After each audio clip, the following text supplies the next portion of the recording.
The Georgia summer of 1873 hung like a wet blanket over the landscape, the air so thick with humidity that breathing felt like drowning.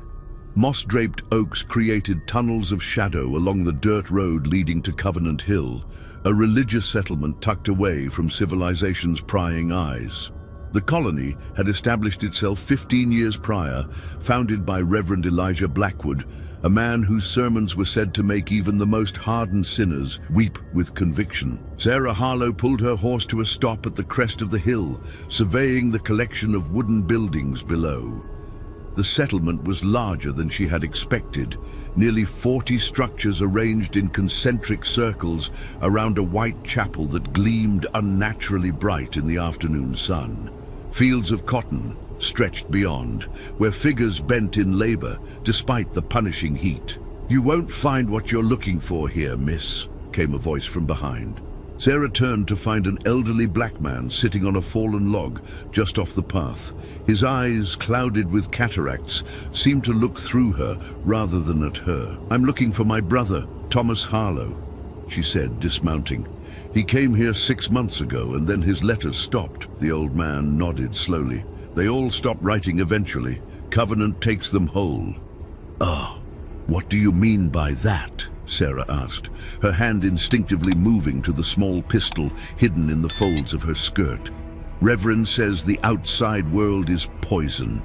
Once you drink from his well, you forget the thirst you had before." He paused, his gnarled fingers tracing patterns in the dirt. 104. "Excuse me?" 104 souls, gone since the founding, not dead, gone. There's a difference. Sarah felt a chill despite the heat. "Who are you?" "Isaiah. I was the Reverend's first convert when he came to these parts. Before the others, before the voices started." "What voices?"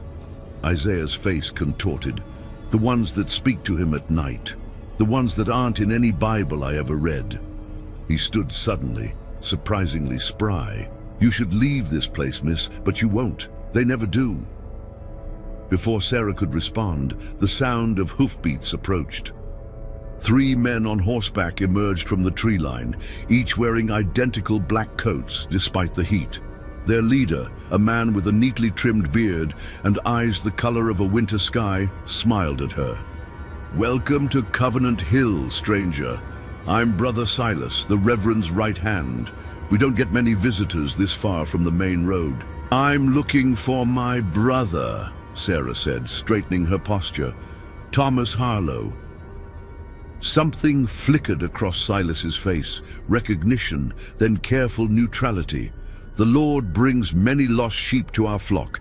If your brother found his way here, it was by divine guidance."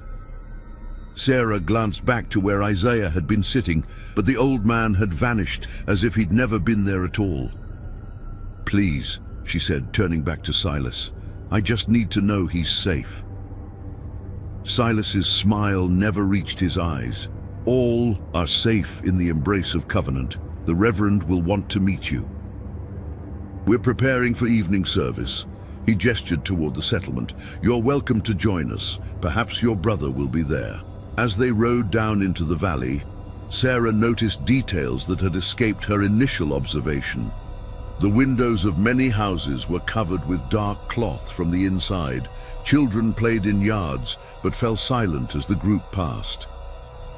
And carved into the wooden posts marking the entrance to the settlement was a symbol she didn't recognize. A circle containing what appeared to be an eye with too many lashes, or perhaps a sun with crooked rays. The chapel bell began to toll, though no one appeared to be ringing it. "Perfect timing," Silas said. "The Reverend says the Lord is punctual in all things." As they approached the chapel, Sarah noticed that, unlike the other buildings, it had no windows at all. Just a single door, painted red. "Brother Thomas speaks highly of the outside world's education," Silas remarked casually. "Says his sister is quite the scholar." Sarah's heart leapt. "Then he is here? He's alive?" Silas dismounted, helping her down from her horse with cold hands. "All who come to Covenant live more fully than they ever did before. The Reverend will explain everything." The chapel door swung open on silent hinges, revealing darkness beyond. From within came the sound of many voices speaking in unison, not in English, but in something older, with harsh consonants that made Sarah's skin crawl. "They're reciting the gospel," Silas explained, his hand firm on her elbow as he guided her forward. "Not the one you know, the true word, spoken before time began." As Sarah crossed the threshold, the voices fell silent. In the dim light cast by oil lamps, she could make out rows of benches filled with people, all staring at her with the same blank expression. At the altar stood a tall figure in white, his face obscured by shadow. "Welcome, Sister Sarah," the figure said, his voice resonant and warm. "We've been expecting you. Your brother has told us so much." From the corner of the room, a familiar figure rose. Thomas looked thinner than she remembered, his once vibrant eyes now dull and distant. But it was the marking on his forehead that made her blood run cold. The same symbol from the entrance posts, not carved, but somehow burned into his flesh. "Thomas?" she whispered. Her brother smiled, but there was something wrong with the movement, as if his face had forgotten how to form the expression naturally. "I found the truth here, Sarah," he said, "and now you will too." The door closed behind her with a final sounding thud. The Reverend stepped forward into the light, revealing a handsome face that seemed too young for his position. Only his eyes betrayed something ancient. "We've had 104 disappearances from the outside world's perspective," he said softly. "But no one disappears in covenant. They transcend. They become vessels." He extended his hand. "And we've been waiting for you, Sarah Harlow. The gospel foretold your coming." As the congregation rose in unison, Sarah realized with horror that each of them bore the same mark as her brother, and as they began to chant again in that ancient tongue, she understood that finding Thomas had been too easy. They had wanted her to come, they had been waiting, and somewhere in the woods beyond, old Isaiah counted 105. 3 days passed like a fever dream. Sarah was given quarters in a small cabin on the eastern edge of the settlement, where the morning sun streamed through cracks in the wooden walls. Brother Silas had called it the welcoming house, though the heavy lock on the outside of the door suggested anything but hospitality. Each day followed the same pattern: morning prayers at dawn, communal breakfast where no one spoke, work in the fields until midday, religious instruction in the afternoon, and evening service in the windowless chapel. Sarah was permitted to see Thomas only during these structured activities, and always under the watchful eye of Silas or one of his black-coated brothers. "You need to leave," Sarah whispered to Thomas during their third breakfast, careful to keep her face neutral as they spooned bland porridge into their mouths. "Something is wrong here." Thomas didn't look up. "Nothing is wrong. Everything is finally right." His voice had a flatness to it, as if reading from a script. "The Reverend has shown me the true path." "What about the disappearances? The old man in the woods told me." Thomas's spoon clattered against his bowl. Several heads turned. "Isaiah speaks blasphemy," he hissed, suddenly animated. "He rejected the gospel. He is not to be trusted." A woman across the table, Martha, Sarah recalled, smiled placidly. "The disappeared have been called to serve in ways we cannot yet comprehend. It is a blessing, not a tragedy." "Called by whom?" Sarah pressed. "By the voice that speaks through Reverend Blackwood," Martha replied, her fingers unconsciously tracing the symbol on her forehead. "The ancient one who walked these lands before the white man, before the red man, the one who sleeps beneath." Before Sarah could question further, the breakfast bell rang again, signaling the end of the meal. As the colonists filed out toward the fields, Silas appeared at Sarah's side. "The Reverend requests your presence," he said. "He believes you're ready for private instruction." The Reverend's quarters were attached to the rear of the chapel, a surprisingly modest dwelling for a man of such apparent influence. Blackwood sat at a simple desk, writing in a leather-bound journal with meticulous care. He didn't look up when Sarah entered. "Do you know why people seek religion, Miss Harlow?" he asked, continuing to write. "For comfort, I suppose, for answers." "Precisely." He finally raised his eyes to meet hers. "Humanity craves certainty in an uncertain world. The traditional churches offer watered-down platitudes and metaphorical hells. I offer truth, concrete, undeniable truth." "And what truth is that?" Blackwood closed his journal. "That God is not what we were told, that the divine speaks directly to those who listen correctly, that there are older gospels written not on paper, but in blood and bone and earth." He stood and moved to a cabinet, retrieving a small wooden box. "Your brother was skeptical too at first, a man of science and reason. But reason only takes us so far before we must make the leap into faith." He opened the box, revealing a small vial of dark liquid. "This is extracted from roots that grow only in the soil beneath the chapel. The native tribes avoided this land. They called it the Whispering Ground. When the first settlers came, they all died within a year. All except one who began transcribing what he heard in his dreams." "You drug your followers," Sarah said, the pieces falling into place. "That's how you control them," Blackwood smiled. "I open their minds. The substance merely thins the veil between worlds." He held the vial toward her. "A single drop under the tongue, and you'll understand everything. Why Thomas stayed. Why the disappeared were chosen. What lies beneath Covenant Hill." Sarah backed away. "I won't take it." "Of course you won't. Not yet." He returned the vial to its box. "But you will. Because tonight the gospel tells us another will be called. And you'll want answers then."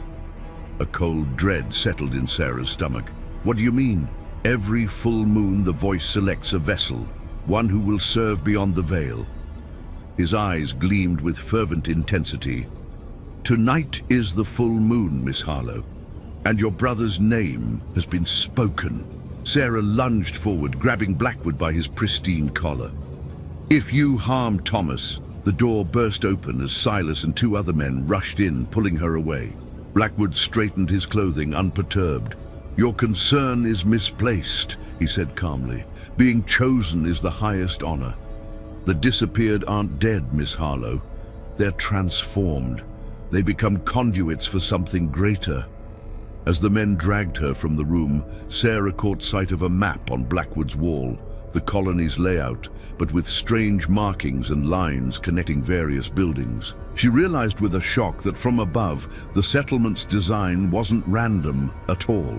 It formed the same symbol that marked the followers' foreheads. Back in her cabin, Sarah paced frantically, searching for a way out. The windows were too small for escape, and the door remained locked from outside. As dusk approached, she could hear the chapel bell tolling, calling the faithful to witness the night's selection. A soft knock came at her door. When it opened, she was surprised to see not Silas, but old Isaiah, his cloudy eyes darting nervously. "Not much time," he whispered, pressing something into her hand. "Drink this before you enter the chapel. It will protect your mind from their poison." They put it in the communion wine. Sarah looked down at a small flask. "Why are you helping me? I was the Reverend's first convert, yes, but also the first to see what truly speaks through him." Isaiah's voice trembled. "I pretend to be addled to avoid suspicion. The thing beneath the chapel is ancient and hungry, girl. It feeds on souls. The disappeared aren't gone. They're still here, just changed." "Changed how?" Isaiah shook his head. "Look for the cellar door behind the altar. That's where they take them. That's where your brother will go tonight, unless you stop it." He pressed a rusted key into her other hand. "This opens the back way into the chapel. Go during the ceremony when all eyes are forward." Before she could ask more questions, he slipped away into the gathering darkness. Minutes later, Silas came to escort her to the service. The chapel was packed. the air heavy with incense and the sweet, cloying smell Sarah now recognized as the same substance Blackwood had offered her. When communion was presented, she pretended to drink, while secretly emptying the wine into a handkerchief. Almost immediately, she noticed the difference between herself and the congregation. Their eyes grew unfocused, their movements languid, while her mind remained clear. At the altar, Reverend Blackwood began speaking in that strange language, his voice rising and falling in unnatural cadence. The congregation swayed in unison. Thomas stood beside the Reverend, his face rapturous, the symbol on his forehead seeming to pulse in the lamplight. Using the distraction of the ceremony, Sarah slipped along the wall toward the back of the chapel. Behind a heavy curtain, just as Isaiah had described, she found a small door. The key turned smoothly in the lock. Beyond lay a narrow staircase descending into darkness. The air that rose from below was cold and damp, carrying a smell like wet earth and something else, something rotten and ancient. Sarah removed a small oil lamp from a wall sconce and began her descent. The cellar expanded far beyond what should have been possible beneath the small chapel. Rough-hewn tunnels branched in multiple directions, their walls inscribed with the same symbol that marked the followers. Sarah followed the sound of chanting, which grew louder as she ventured deeper. The tunnel opened into a vast underground chamber. What she saw there stopped her heart. Dozens of people stood in concentric circles around a central pit from which emanated a sickly green glow. But these weren't people, not anymore. Their bodies were distorted, skin stretched and pallid, eyes enlarged and entirely black. Some had extra appendages that moved with unsettling purpose. All bore the symbol, not just on their foreheads now, but covering their exposed skin like a living tattoo. With horror, Sarah recognized faces from the portraits of the disappeared that she'd seen in town during her search for Thomas. These were the missing 104, transformed into something no longer human. And they were singing, their voices creating harmonies impossible for human vocal cords. From above, she could hear Blackwood's ceremony reaching its climax. Soon, they would bring Thomas down. Soon, he would become like these creatures. Sarah retreated into the tunnel, mind racing. She needed to reach Thomas before the transformation began. But as she turned to climb back up the stairs, she found her path blocked. Isaiah stood there, but not the frail old man from before. His back was straight, his eyes clear, and entirely black. "You shouldn't have come down here, Sarah Harlow," he said, his voice overlaid with another, deeper tone. "Not yet, you weren't called." "What are you?" she whispered. "I am the first," he said simply. "The first to hear the gospel of fear, the first to be transformed. Elijah Blackwood was just a boy when I found him, lost in these woods. I taught him to listen. I taught him to serve." From above came the sound of the chapel door opening, footsteps on the stairs. "They're bringing Thomas now," Isaiah said, "and after him, it will be your turn. The voice has special plans for siblings. The bond of blood makes the transformation more complete." Sarah backed away, her lamp illuminating more of the chamber behind Isaiah. On the wall was a mural, ancient beyond reckoning, depicting creatures descending from the stars, teaching primitive humans to worship. At the center of the image was the symbol, the eye, the sun, the thing that lived beneath Covenant Hill. 104 vessels filled, Isaiah intoned. 105 with your brother. And when the number reaches 108, the transformation will be complete. The voice will have a body again, and Covenant will become its kingdom on earth. The procession was descending the stairs now. Sarah could hear Thomas's voice among them, chanting in that inhuman language. She had only moments to act, but as Isaiah stepped toward her, she realized with dawning horror that she might already be too late. The procession's chanting grew louder as they descended the stairs. Sarah pressed herself against the rough wall of the tunnel, the lamp clutched to her chest, its light dimmed to a mere flicker. Isaiah's transformed figure moved past her toward the chamber, apparently assuming she would follow. or perhaps knowing she had nowhere else to go. In the near darkness, Sarah felt along the tunnel wall, discovering a narrow fissure just wide enough for her to squeeze through. She slipped into it, holding her breath as Reverend Blackwood led the procession past her hiding place. Thomas walked among them, his eyes vacant, his steps mechanical. The fissure extended deeper into the earth, gradually widening into another tunnel that ran parallel to the main one.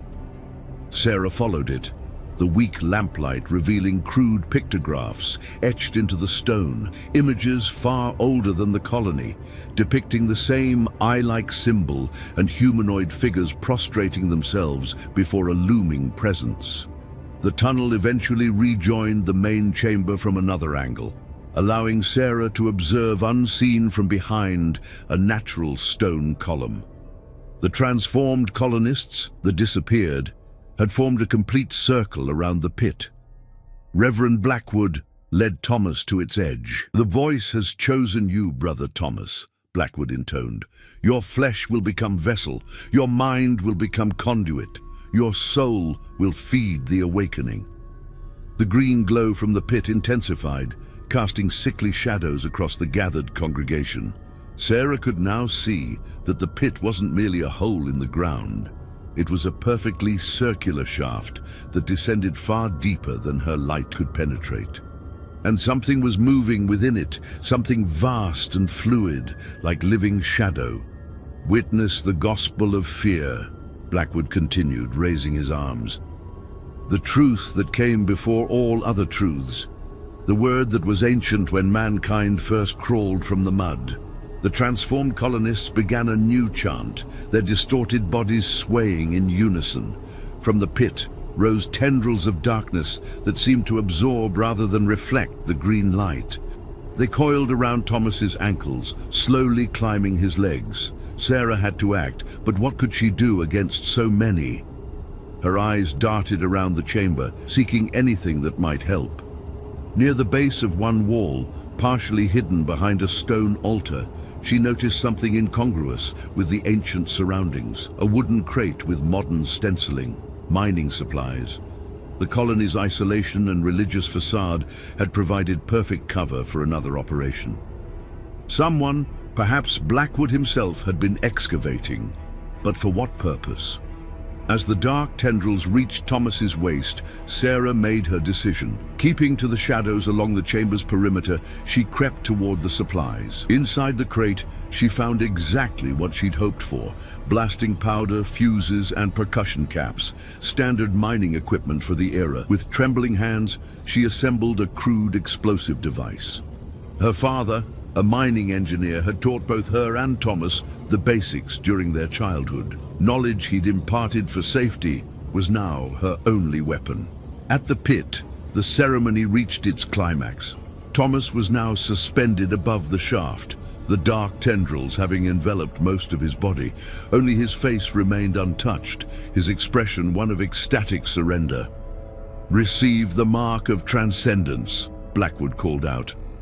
"Become the 105th vessel for the voice that speaks from beyond the veil." The symbol on Thomas's forehead began to spread, black lines extending across his skin like living ink. His body convulsed, his back arching at an impossible angle. Sarah struck a match against the stone floor and lit the fuse of her improvised bomb. With all her strength, she hurled it toward the far wall of the chamber, away from both the pit and the tunnel entrance. The explosion was deafening in the enclosed space. Rock and debris cascaded from the ceiling as the colonists scattered in confusion. In the chaos, Sarah sprinted toward the pit, toward her brother. "Thomas!" she screamed, grabbing his arm. The dark tendrils recoiled momentarily from the unexpected interference. Thomas's eyes flickered, a moment of recognition breaking through the trance. "Sarah! We have to go, now!" She pulled him away from the pit's edge as a second explosion rocked the chamber. The blasting powder had ignited a natural gas pocket in the rock. Blackwood's voice rose above the tumult. "Seize them! The vessels must not escape!" The transformed colonists moved with inhuman speed, converging on Sarah and Thomas. but the continuing rock falls had created a barrier between them and the pit. Sarah dragged her semi-conscious brother toward the tunnel entrance. "The gospel foretold this too, Sarah Harlow," Blackwood called after them, his face illuminated by the green glow and the spreading fires. "Your resistance is part of the Voice's plan. You cannot escape what was written before time began." As they reached the tunnel, Isaiah blocked their path. His transformed body seemed less solid now, as if the human shell was merely a temporary container for something else. "The Voice knows your name now," he said, his dual-toned voice echoing in the confined space. "It will find you wherever you go." Sarah raised her lamp. "Then it will have to look above ground." She smashed the lamp at Isaiah's feet. The oil ignited instantly, creating a wall of flame. Isaiah didn't scream or try to extinguish himself. He simply watched them with those black eyes as the fire consumed his human form, revealing something else beneath, something that continued to reach for them even as it burned. Sarah and Thomas fled up the stairs, emerging into the chapel where the remaining colonists were in disarray, coughing from the smoke now billowing up from below. Outside, the night air was filled with shouts and confusion. "We need horses," Sarah gasped, supporting Thomas's weight. The symbol on his forehead had stopped spreading, but still covered nearly half his face. "The stables," Thomas mumbled, his voice slurred. "North side." They skirted the edge of the settlement, using the growing chaos as cover. The ground beneath them trembled with aftershocks from the underground explosions. By the time they reached the stables, flames were visible from the chapel roof. As Sarah saddled two horses, Thomas collapsed against a post, his breathing labored. "It's still in me," he whispered, clutching his head. "I can hear it. The voice, it's calling me back. Fight it," Sarah urged, helping him onto a horse. "We're getting out of here." They rode hard through the night, the glow of the burning settlement visible for miles behind them. Thomas drifted in and out of consciousness, sometimes mumbling in that strange language, sometimes screaming for Sarah to leave him behind. By dawn, they had reached a small town 20 miles from Covenant Hill. Sarah took Thomas to the local doctor, claiming he'd been injured in a mining accident. The doctor, a grizzled Civil War veteran, asked few questions as he tended to Thomas's fever. "Never seen markings like these," he commented, examining the symbol on Thomas's face. "Not natural. Almost looks like it's moving under the skin." "Can you help him?" Sarah asked desperately. The doctor shook his head. "I can treat the fever, clean the wounds, but this," he gestured to the symbol, "this isn't medical. This is something else." While Thomas slept, Sarah ventured to the town's telegraph office. She needed to alert authorities about Covenant Hill, about the underground chamber, about the disappeared. But as she approached the building, a familiar figure emerged. Brother Silas, his black coat singed but otherwise unharmed. Sarah ducked into an alleyway, heart pounding. How had he found them so quickly? From her hiding place, she watched as Silas handed something to the telegraph operator, a list of names, perhaps, or descriptions. The colony's influence extended beyond its borders. They were looking for her and Thomas. When Silas departed, Sarah cautiously approached the telegraph office from another direction. The operator, a young man with spectacles, looked up as she entered. "Need to send a wire, miss." "Actually, I was wondering if you've received any news about a fire at a settlement called Covenant Hill." The operator's expression darkened. "Terrible business. Just got word this morning. Religious colony burned to the ground. No survivors found." "No survivors?" Sarah echoed. "That's impossible. There were over 100 people there. According to the county sheriff, they found the chapel collapsed into some kind of sinkhole. Bodies everywhere, burned beyond recognition." He lowered his voice. "Between you and me, they're saying it was some kind of mass suicide. Religious fanatics, you know." Sarah felt a chill. The colony was covering its tracks. But if there were no survivors, then who was Silas? And where were the transformed colonists? Returning to the doctor's house, she found Thomas awake, his eyes clearer than before. "The burning," he said when she entered. "It weakened the voice's hold. Fire purifies." "Thomas, what happened to you at Covenant Hill? What did they do?" He touched the symbol on his face, which had faded slightly but still marked him. "They've been there for centuries, Sarah. Before the colony, before America. The thing beneath the chapel, it crashed there, from the stars." "What are you talking about?" "The voice. It's not human, never was. It came here long ago, injured, unable to survive in our atmosphere. It burrowed underground, created a chamber where it could heal, but it needed vessels, human bodies it could partially inhabit, draw strength from." He shuddered. "The native tribes discovered it first. They made sacrifices, then European settlers. Then Blackwood created the colony specifically to serve it. And the disappeared? Transformed. Their bodies altered to become more suitable vessels. The voice can extend itself into them, use them like puppets." Thomas's voice dropped to a whisper. "And when it has enough, 108 perfect vessels, it will have gathered enough strength to emerge, to take a true physical form again." Sarah sat heavily on the edge of the bed. "How do you know all this?" "Because I'm still connected to it. I can feel it searching for us." His eyes met hers, fear and determination mingling. "We have to stop it, Sarah. We have to find the others who escaped and end this before it's too late." "Others? What others?" In the chaos of the explosion and fire, some of the partially transformed managed to break free of the voice's control, like me. I could sense them fleeing in different directions. He gripped her hand. "But Blackwood and his inner circle survived too. They'll be hunting all of us down." Outside the window, the afternoon sun cast long shadows across the doctor's garden.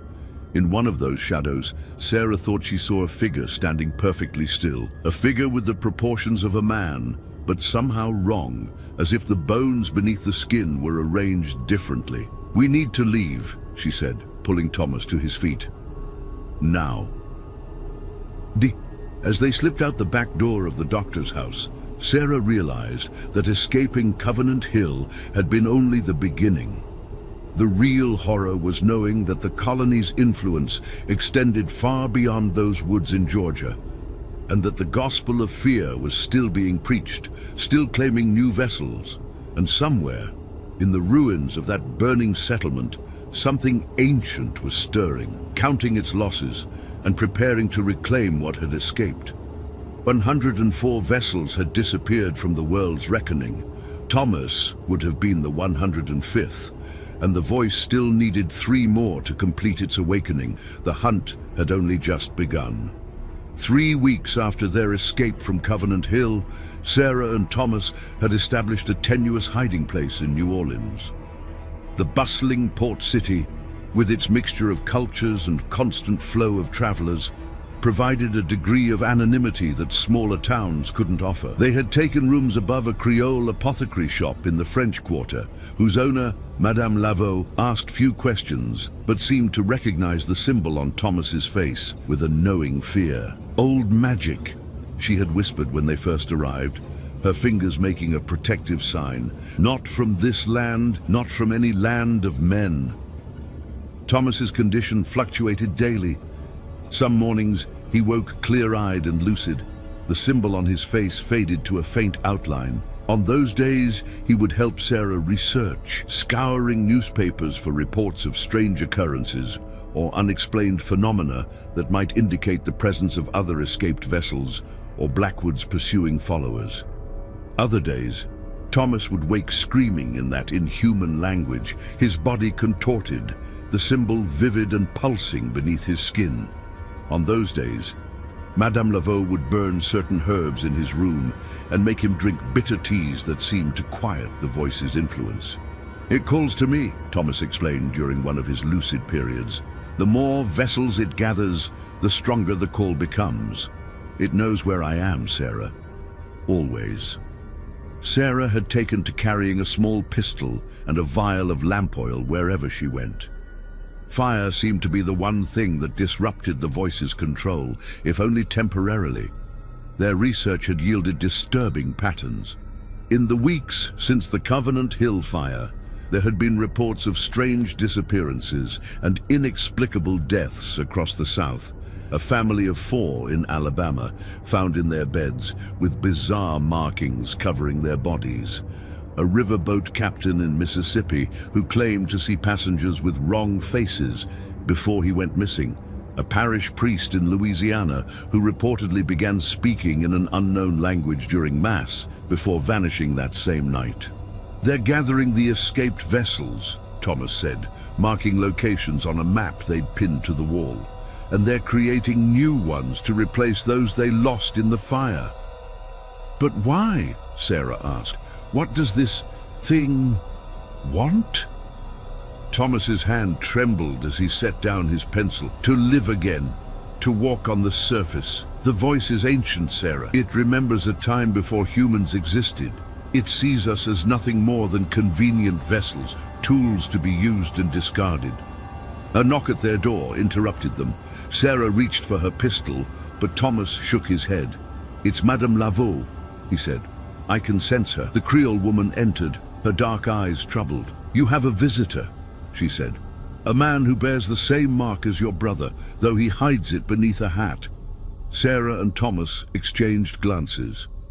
It could be a trap, one of Blackwood's followers sent to recapture them. Or it could be another escaped vessel seeking help. "Send him up," Thomas decided. "But stay nearby, madame. Your remedies seem to weaken the voice's influence." The man who entered their room minutes later was rail thin, with hollow cheeks and eyes that darted nervously around the space. He removed his hat to reveal the symbol etched across his forehead and extending down one side of his face. "My name is Ezekiel Porter," he said, his voice hoarse.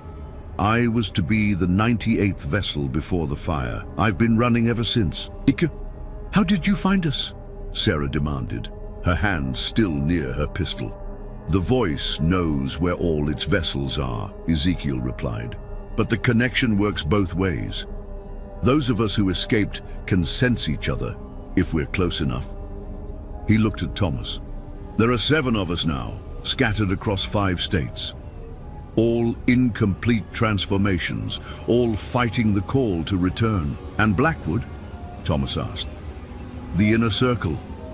Ezekiel's face darkened. "They survived, along with 43 fully transformed vessels. They've split into smaller groups to avoid detection, establishing new gathering places. They're rebuilding the colony, piece by piece."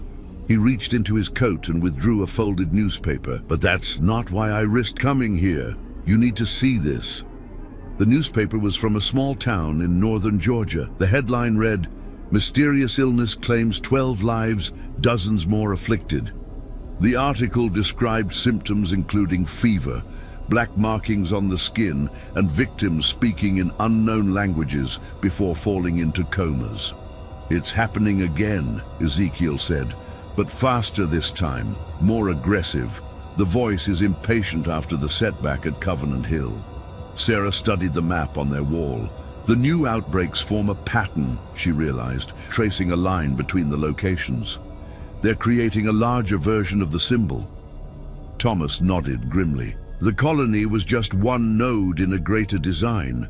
Blackwood must have always planned to expand beyond Covenant Hill." "There's more," Ezekiel said, his voice dropping to a whisper. "The voice needs 108 vessels to complete its awakening.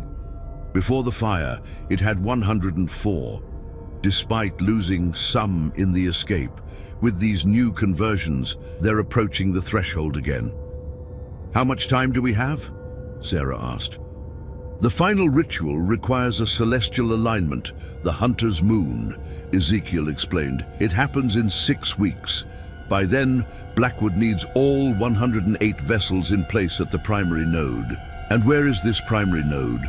Thomas asked, though his expression suggested he already knew the answer. "Covenant Hill," Ezekiel confirmed. "The fire didn't destroy the chamber. It only collapsed the upper entrance.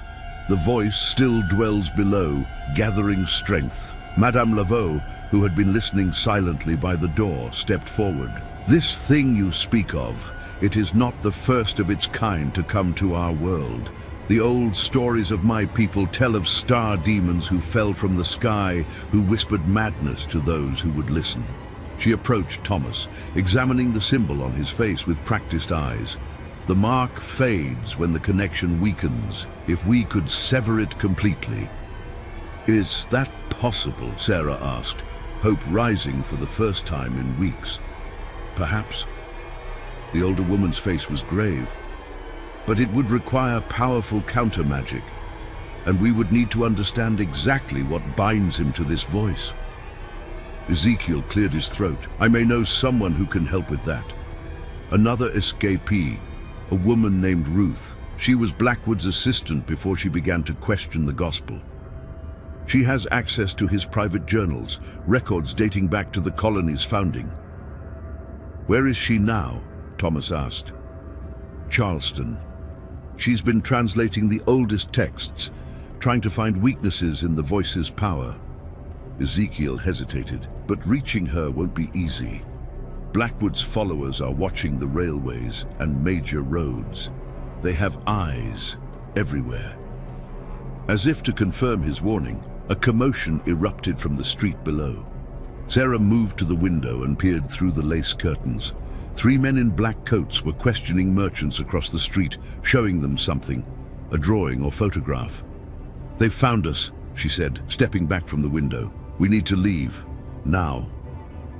Madame Laveau moved quickly, gathering essential supplies into a small bag. "Take the back stairs to the courtyard. There's a service passage that leads to the next street. My cousin has a boat at the river dock. Tell him Josephine sent you." As they hurriedly packed, Thomas suddenly doubled over in pain, clutching his head. The symbol on his face flared vividly, pulsing with an internal light. "They're calling to me," he gasped. "All of them at once. The voice is stronger here. Something in the city is amplifying it." Ezekiel's face showed the same strain, though less intensely. "It's how they track us. The closer their vessels get, the stronger the connection becomes." Madame Laveau pressed a small cloth pouch into Thomas's hand. "Keep this against the mark. It will dull the connection temporarily." The sound of heavy boots on the stairs spurred them into action. Sarah helped Thomas to his feet while Ezekiel gathered their research materials. Madame Laveau led them to a hidden door behind a bookshelf, revealing a narrow staircase. "Go with God," she whispered, "or whatever powers might protect you from this ancient evil." They descended into a small courtyard lush with tropical plants, the humid New Orleans air heavy with the scent of jasmine and decay. As they crossed toward the service passage, the back door of the apothecary burst open. Silas stood framed in the doorway, flanked by 2 men whose faces seemed oddly fluid, as if the skin didn't quite fit the skulls beneath. "The Reverend sends his regards," Silas called, his voice carrying that same dual-toned quality Sarah remembered from Isaiah. "The vessels must return to fulfill the gospel." Sarah drew her pistol and fired without hesitation. The bullet struck Silas in the shoulder, but he showed no reaction. No pain, no blood, not even a flinch. He simply smiled, the wound closing before their eyes. "The fully transformed cannot be harmed by conventional means," Ezekiel hissed, pulling Sarah toward the passage. "Run!" They fled through the narrow alley, emerging onto a street crowded with evening revelers. The sounds of jazz spilled from nearby establishments, providing cover for their hurried footsteps. Thomas stumbled, the effort of resisting the voice's call clearly taking its toll. "I can feel them all," he murmured as Sarah supported his weight. "Every vessel, every transformation. They're spreading across the country, Sarah, like a web, like roots." They reached the riverfront as darkness fell. True to Madame Laveau's word, her cousin's boat waited at a small private dock, a shallow draft vessel designed for navigating the Mississippi's tributaries and bayous. "Where to?" the boatman asked, eyeing Thomas's condition with concern. "Charleston," Sarah replied, "as fast as you can take us." "Not by river you won't," the man said, shaking his head. That's Atlantic coast. We'd have to go around Florida, through open ocean. This boat won't make it. Then as far upriver as you can, Ezekiel decided. We'll find another way from there. As the boat pulled away from the dock, Sarah caught sight of Silas and his companions emerging onto the riverfront. They didn't run or shout, simply stood watching the boat's departure with unnatural stillness. Silas raised his hand in what almost seemed like a benediction. "This isn't over," Thomas whispered, following her gaze. "They don't need to chase us. The voice is patient. It has waited centuries. It can wait a little longer." The journey upriver was tense and uncomfortable. Thomas's condition worsened the further they traveled from New Orleans, suggesting that whatever had been amplifying the voice's power was now behind them. By the second day, he was lucid enough to help Sarah and Ezekiel plan their next moves. "Ruth has been translating Blackwood's earliest journals," Ezekiel explained, as they huddled in the boat's small cabin. "The colony wasn't his creation. He inherited it. The original settlement dates back to 1791, founded by a man named Thaddeus Blackwood, Elijah's great-grandfather." "How far back does this go?" Sarah asked. "The journal suggests the voice first made contact with humans in this region around 1740, when a meteorite crashed in the Georgia wilderness. Native tribes investigated and found something in the impact crater, something that could speak directly into their minds." Thomas nodded grimly. "The tribes were decimated by mysterious illnesses. European settlers claimed the land, unaware of what lay beneath. Then Thaddeus Blackwood arrived, a disgraced minister seeking a new start. He heard the voice and understood its potential. He created a theology around it," Ezekiel continued. "The gospel of fear wasn't just about terror, it was about awe. Submission to something greater than humanity. The voice promised power, knowledge, transcendence." "And the transformations?" Sarah pressed. "The vessels? The voice cannot survive in our atmosphere without a protective host. It needs human bodies, modified to serve as conduits for its consciousness." Ezekiel's hand unconsciously traced the symbol on his own forehead. "The more vessels it creates, the more of itself it can extend into our world. And when it reaches 108, it achieves critical mass," Thomas finished, "enough to fully emerge."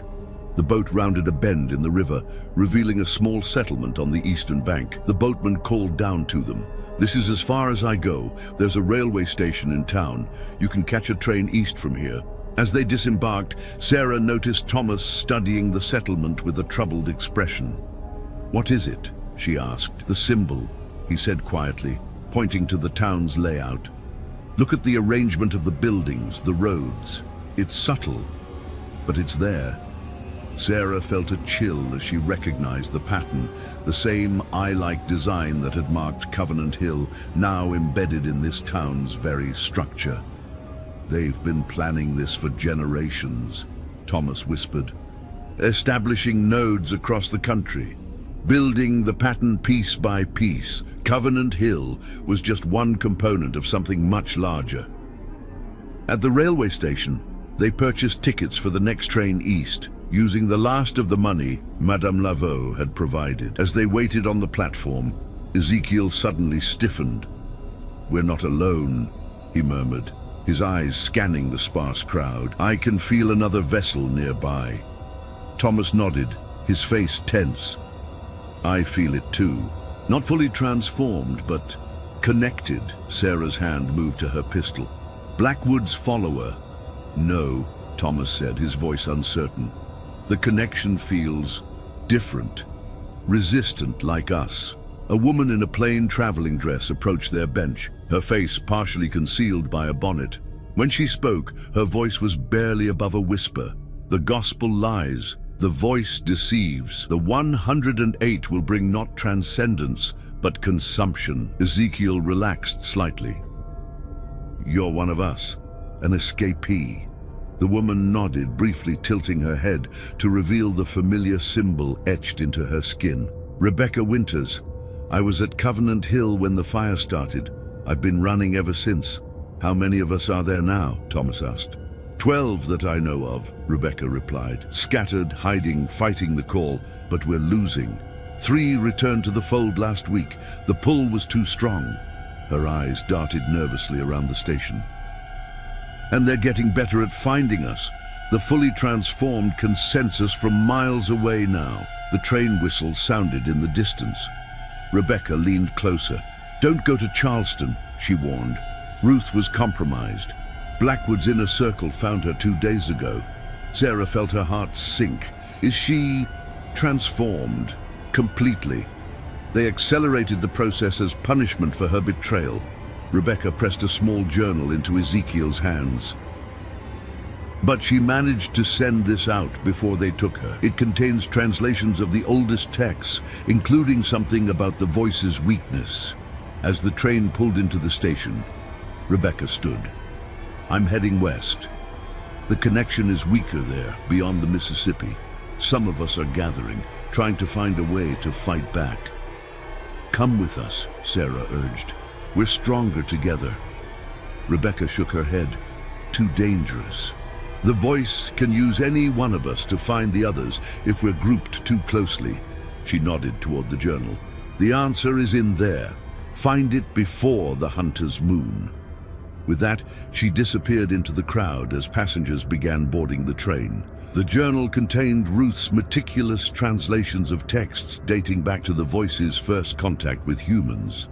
Most were written in a cipher that Ezekiel recognized from his time at Covenant Hill, but Ruth had included her translations in the margins. As the train rumbled eastward, they pored over the pages, searching for anything that might help them stop the coming ritual. Thomas, his condition stabilized by Madame Laveau's remedy, pointed to a passage near the end. Look at this, he said. The visitor fears the earth's blood, for it carries the memory of those who came before and drove its kind from the stars. Earth's blood, Sarah questioned. Iron, Ezekiel realized.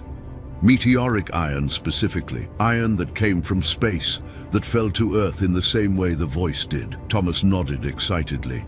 That's why fire disrupts the connection temporarily. It's not the flames themselves, it's the heated iron in the blood that weakens the voice's hold. So we need weapons made of meteoric iron, Sarah asked, the practical implications already forming in her mind. Not just weapons, Thomas said, turning to another page.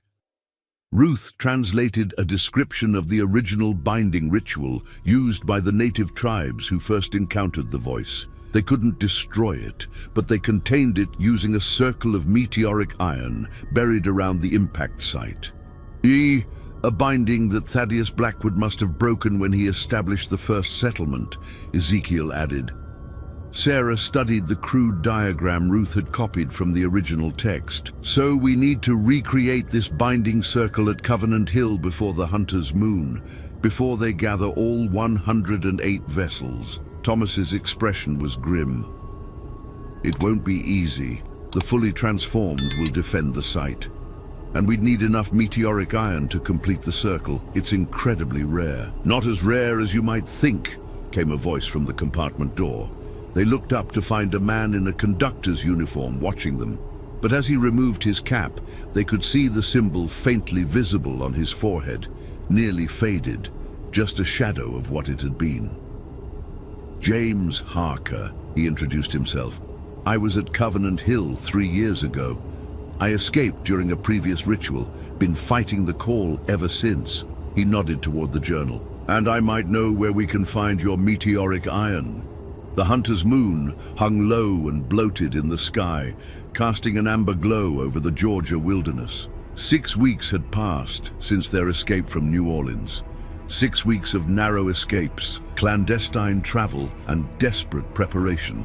Now, Sarah, Thomas, and what remained of their unlikely alliance crouched in the underbrush 1/2 mile from the ruins of Covenant Hill. They've been arriving all day, whispered James Harker, lowering a pair of brass binoculars. Vessels from across the country. I count at least 90 already. Thomas nodded grimly, his face pale in the moonlight. The symbol on his forehead had faded to a faint outline, thanks to a regimen of treatments developed from Ruth's translations and Madame Laveau's folk remedies. But Sarah could see how it pulsed slightly with each beat of his heart, growing more vivid as they neared the colony. "The pull is stronger than ever," he murmured, pressing Madame Laveau's pouch against his temple. "The voice knows we're here. It's excited." Their group had grown and diminished in equal measure over the preceding weeks. James Harker had led them to a private collection in Washington, D.C., where a wealthy astronomer had amassed specimens of meteoric iron from across the globe. With Ezekiel's help, they had managed to liberate enough material to forge the binding implements described in Ruth's journal. Along the way, they had gathered 4 more escaped vessels who had been fighting the call: a schoolteacher from Virginia, a blacksmith from Tennessee, a former slave from Mississippi, and a young woman who had been part of Blackwood's inner circle before breaking free. But they had also lost 2 of their number to the voice's relentless pull. Ezekiel himself had succumbed 3 days prior, the symbol on his face flaring to vivid light.